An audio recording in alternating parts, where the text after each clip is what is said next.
Okay, so firstly, we're going to cover some of the common mistakes because you actually need to know them to avoid them. For example, a lot of players hit the ball with too much of their surface due to mistiming the shot. This might feel powerful, but it's actually a mistake.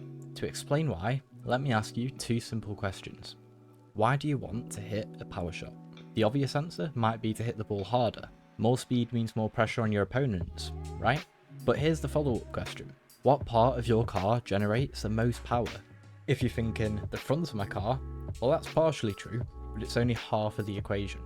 The key to a proper power shot lies in where and when you make contact with the ball. If you're hitting the ball with too much of the flat surface of your car because you're mistiming the shot, you're instantly losing power when you hit the ball. The real power comes from precise timing when hitting the ball with the corner or the front bumper of your car, and ensuring you keep up momentum in the direction of the shot. Now, before we get into the tutorial, there's technically two types of power shots, ground shots and aerial shots, but since they follow the same sort of idea, we're going to cover them both anyway. So, like I mentioned before, power shots are about precision and timing. Hit the bottom part of the ball and it will travel higher. Hit the top part of the ball and it will stick closer to the ground. All that you need to keep in mind is that the best place to hit the ball to get the most power is the corner or the bumper of your car.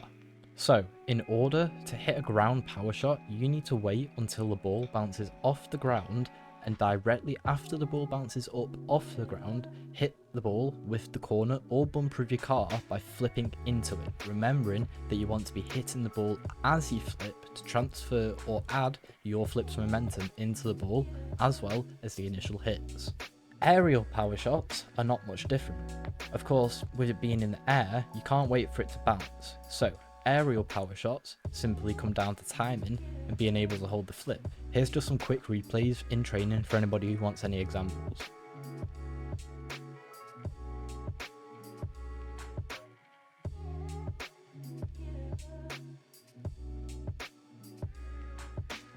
Now, let's backtrack a little and talk about timing your flip. Timing is everything with power shots. If your flip is too early, you'll lose control of your car. And if your flip is too late, your shot loses power. To get this right, practice flipping into the ball right as it begins lifting off the ground from the bounce. Also, a neat trick you can try is to reduce your game speed to anything below 75% in training. This speed reduction is enough to notice when playing and can give you the timing you need when starting to learn any new mechanics timings before returning to normal game speed.